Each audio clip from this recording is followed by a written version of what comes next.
Hi, and welcome to Fit, Fabulous, and Over 50. I'm your host, Renee Miller. The goal of this show is to teach you how to become fit in the privacy and comfort of your own home. You will learn both functional and practical exercises designed to tone your muscles and get your heart rate up, get you moving.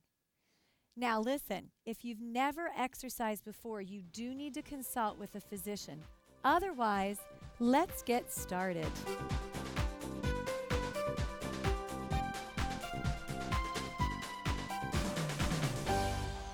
Dust off those old pieces of exercise equipment that you bought years ago. We're going to use them today.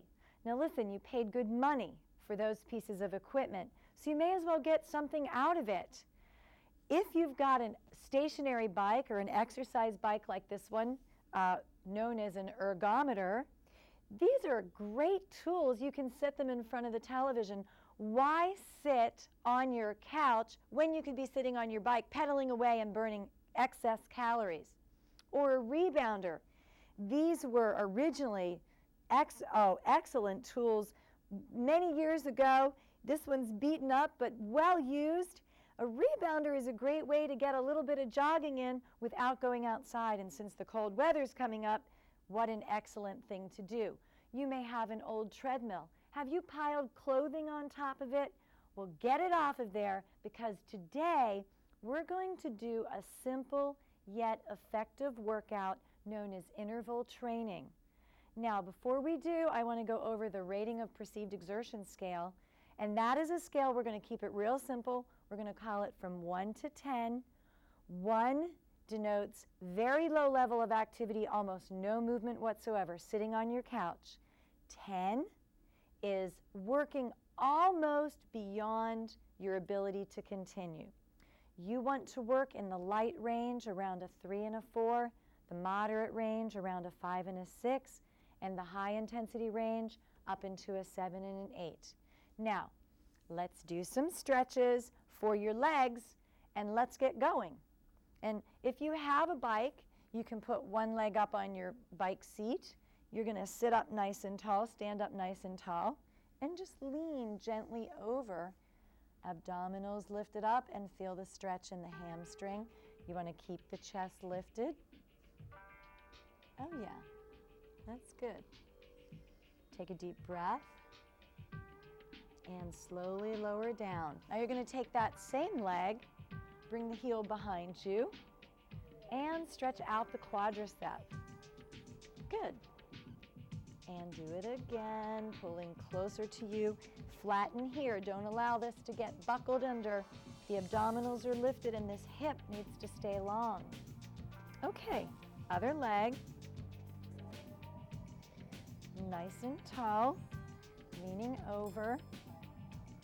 If you don't have a bike seat, you can always do this on the floor, putting the heel in front of you.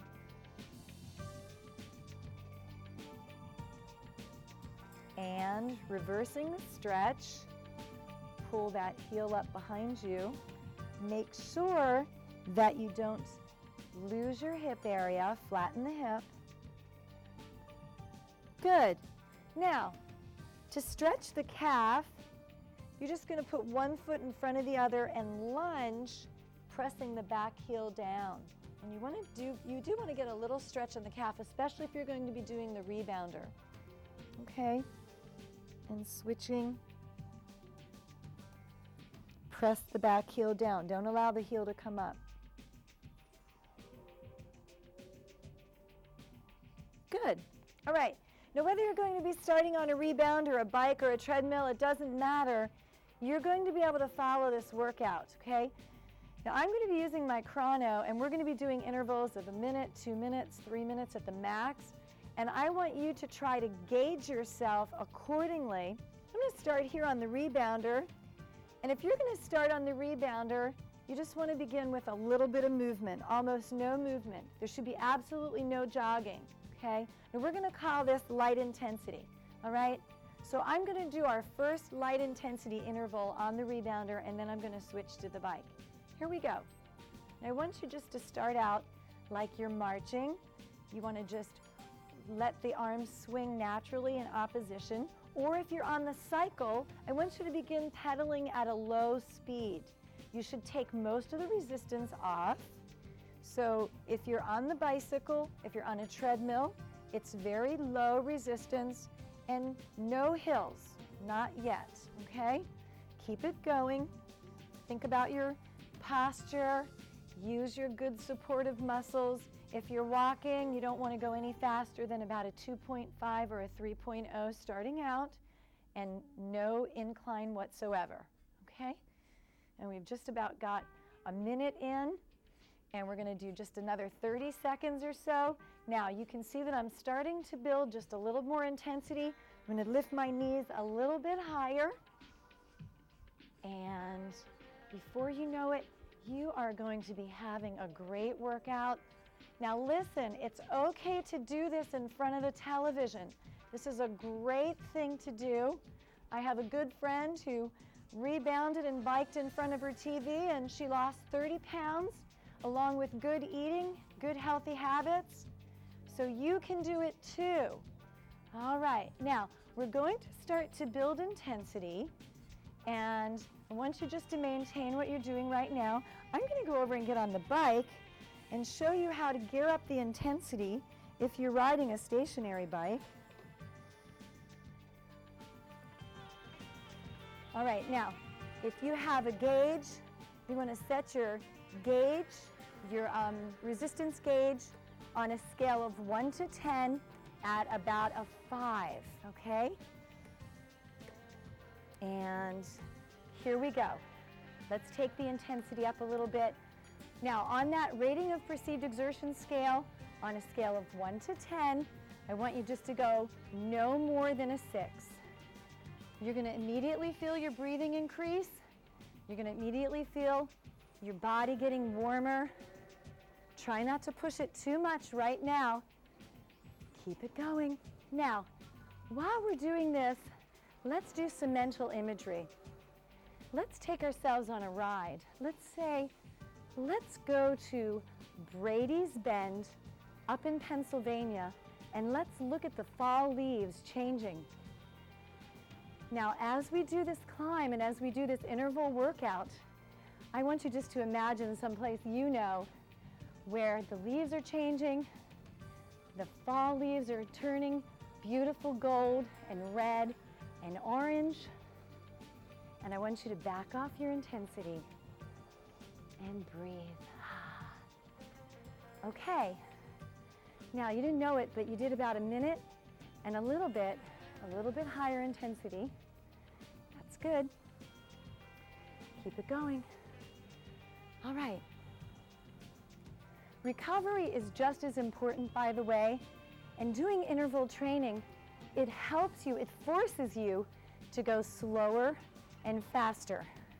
And what we're going to actually do through this workout is take your heart rate and push it up just a little bit. So over a period of time, if you will do this over and over and over throughout the weeks, you will actually find that your heart rate is going to get, or your heart rather, is going to get stronger, and you're not going to have to push yourself at the same level, and you'll still be getting a really good workout, okay? All right, interval next. Harder interval. I want you to take the resistance gauge up to what you feel is about a 6 on a scale of 1 to 10. You should definitely feel like you're pushing. If you're walking on the treadmill, let's say, take it up to like a 3.5 miles per hour. Bring your incline up to about a 2 or a 3. Now, if this is too high for you, don't worry about it, okay? If it's too high for you, then just do what works for you. But go by the scale of between 1 and 10. You're no more than a 6. All right. Take it up a little bit. Come on, you can do it. Picture yourself going up an incline on a beautiful country road. There's no traffic. There's some birds singing, lots of leaves rustling, and the smell of autumn is crisp in the air. And you can feel the wind blowing either in your hair or under your helmet as you go. What a beautiful day for a workout. The sun is shining over your shoulder. Keep it going. Work it now. Work it with me. You can do it. Good. And slowly bring it down. Take the resistance down. Force yourself to come back down. And on a scale of between 1 and 10, we want you to bring it back down to no more than a 3 or a 4. Let's take this time to recover. You're going to find your breathing is going to change, just like you can hear and see mine. We're going to go up and down aerobically. And that's what interval training really is. Good. Now, take a minute to observe your posture, okay? Very good posture. If you're on the rebounder, it's even more important. If you're on the treadmill, make sure you're not bearing down into the machine. Stand up tall. Keep those abs tight. Boy, I'll tell you, if we worked our abs every time we needed to, we wouldn't have to worry so much about crunches, would we?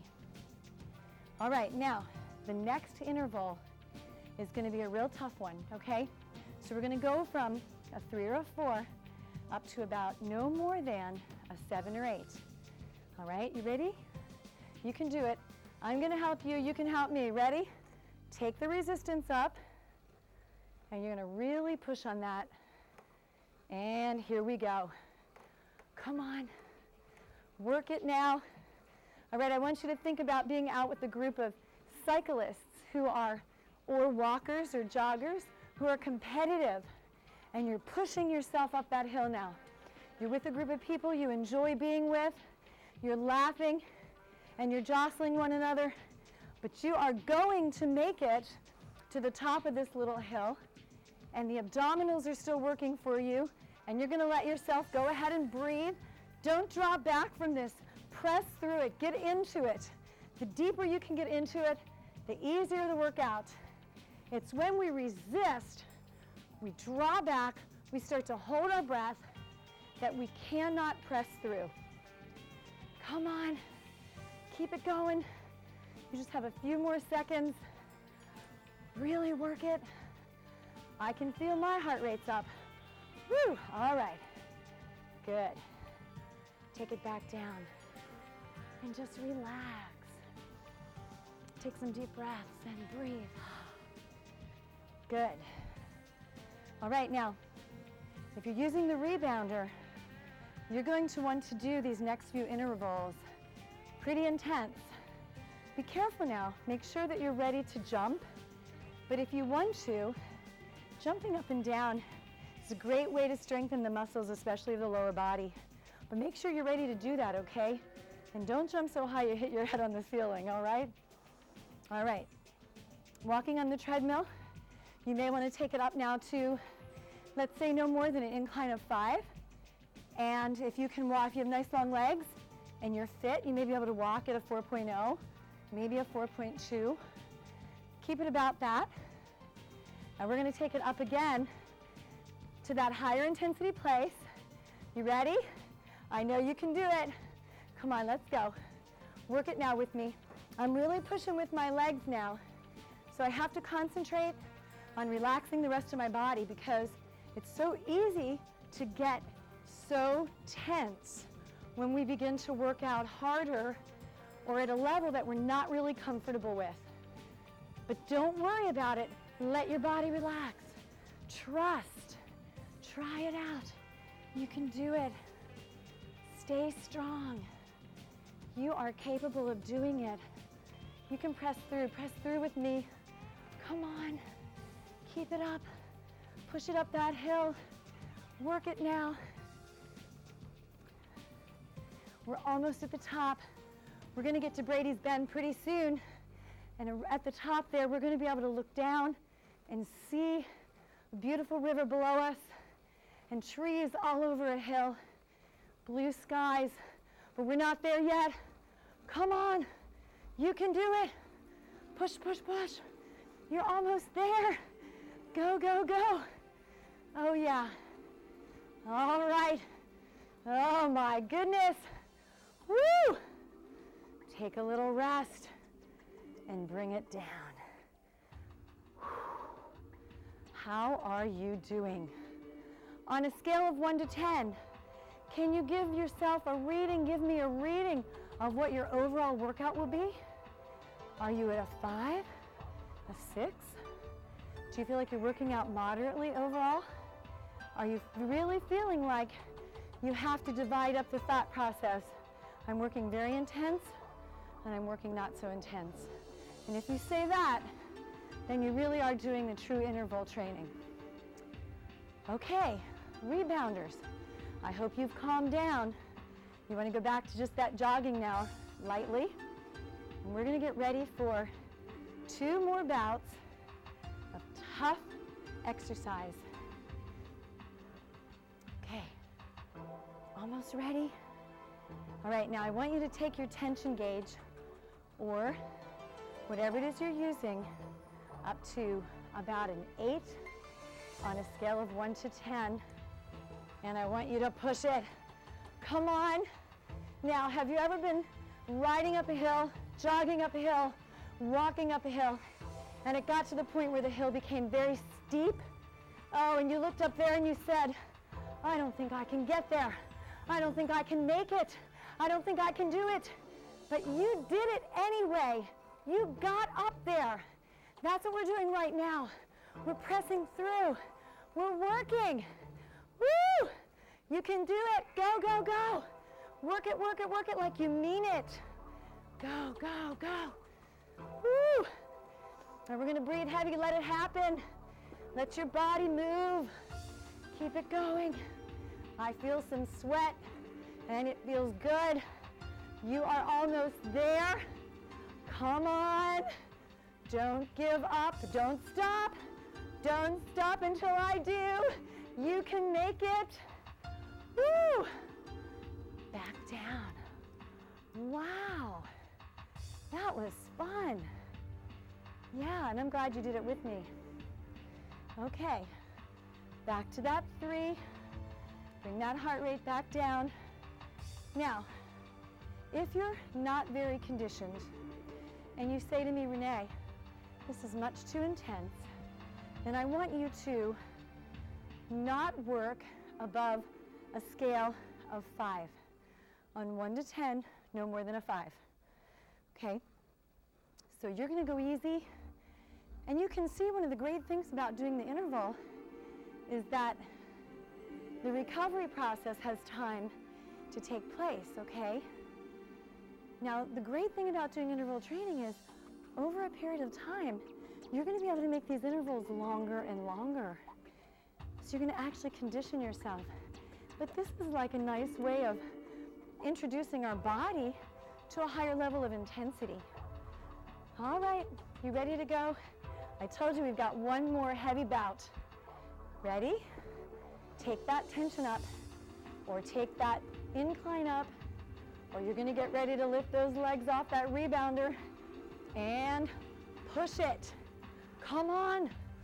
All right. Put it out there. You can do it. If I can do it, you can do it.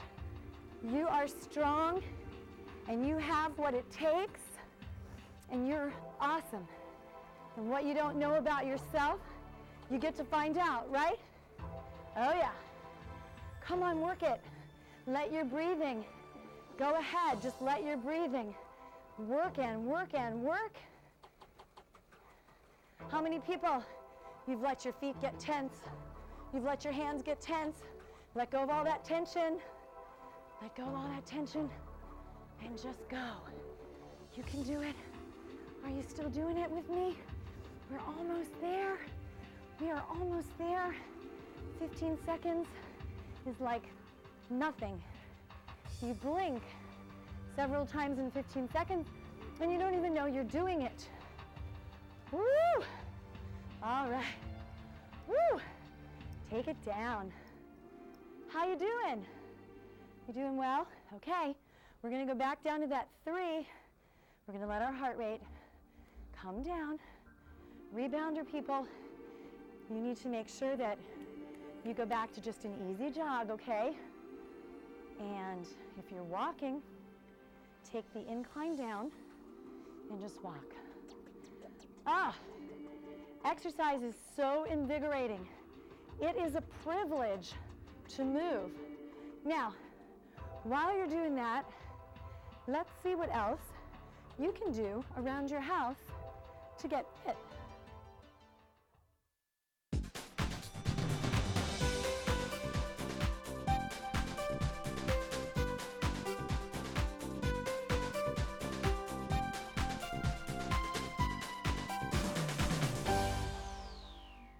Purchasing home exercise equipment can be, well, let's just say challenging. Before we talk about what to get, let's talk about the location that you may want to have available. First of all, the space should be well lit. This is a great space. Lots of light coming in from skylights. It should be well ventilated. You certainly don't want to be in the bottom of some corner basement where it's musty and damp, because you're going to be doing a lot of deep breathing and you don't want to be breathing in all that mold. Next, you want to make sure that it's not a cluttered place like the back of a closet. Don't put it somewhere where you're going to be sleeping, because it's going to be a very difficult transition to go from the bed to the exercise equipment. Now, let's talk about what to purchase. First of all, one of the considerations is how many people will be using it, and will they be using it at the same time? This is called a single weight stack exercise, multi-use exercise machine, and the single weight stack would prohibit more than one person from using it at a time. So this is a perfect piece for someone who is going to work out by themselves, or if they're going to have a partner, that partner may be doing something cardiovascular while the other person is lifting weights.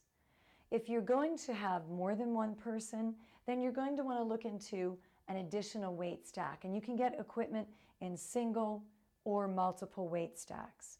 Of course, the higher the weight stack or the more weight stacks, the more the pricey it's going to be. Now that brings up a very important point.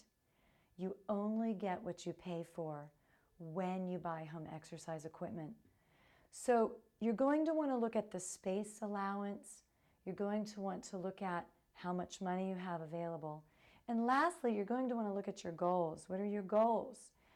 Do you want to become aerobically fit? Then some piece of aerobic equipment may suffice.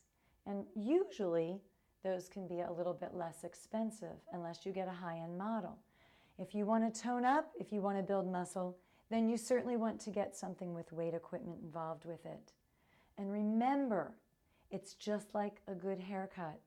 You only get what you pay for, so it's better to pay a little bit more. Once you've purchased your home exercise equipment, let's talk about how to use it.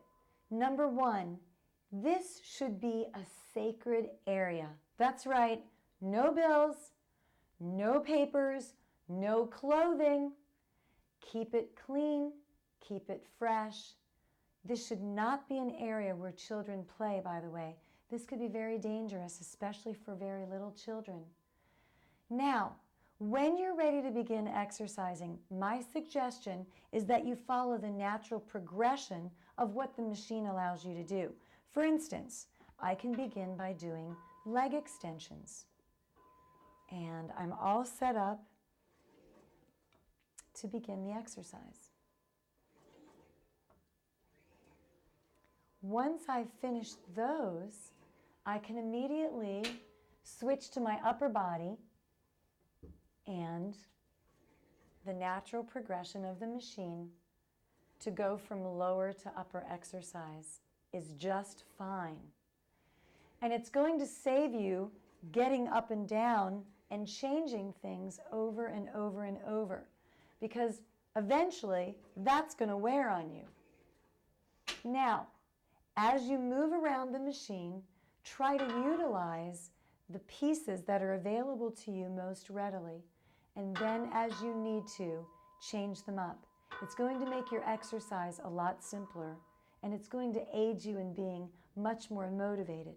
And oh, by the way, how about this is the time to play your favorite music, and go ahead and crank it up. You'll enjoy the music and the workout much better.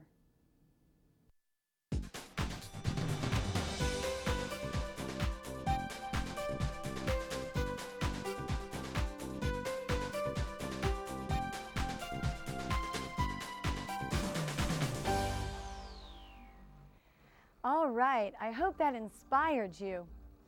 Okay, now whether you're on your treadmill or your rebounder or your bicycle, or if you've just been walking in the middle or marching in the middle of your living room, we're going to go into a cool down now. Now, I want to talk to you about this because it's just as important to get a high intensity workout as it is to do low intensity cooling down. And the reason is because if you don't cool down adequately, for one thing, you have a greater volume of blood circulating through your body, and that blood doesn't know what to do if you don't need it all of a sudden, and it could pool in your feet or your legs, making you feel very dizzy or even causing you to pass out.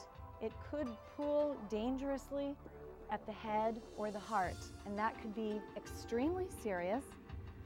The other thing is that your muscles need a slow return to their normal abilities, their normal activities, okay? So we're going to take this time now and cool you down, and then we're going to do some stretching.